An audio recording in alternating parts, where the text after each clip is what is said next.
Pinakamainit na balita ngayon sa Saudi. Dahil umano sa selos, lalaki kinampas ng kahoy sa ulo ng kainumang sinaksak niya. Biktima, patay.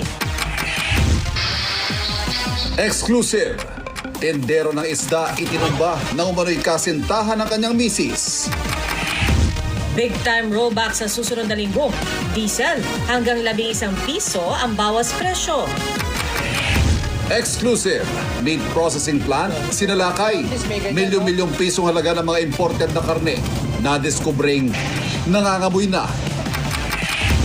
Kahit tag-ulan na, tubig sa Angat Dam bumababa.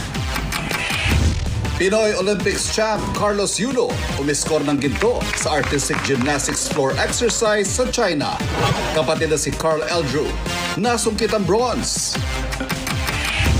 At matapos bumida sa Apoy sa Dugo, Derek Monasterio, bida ngayon sa teatro.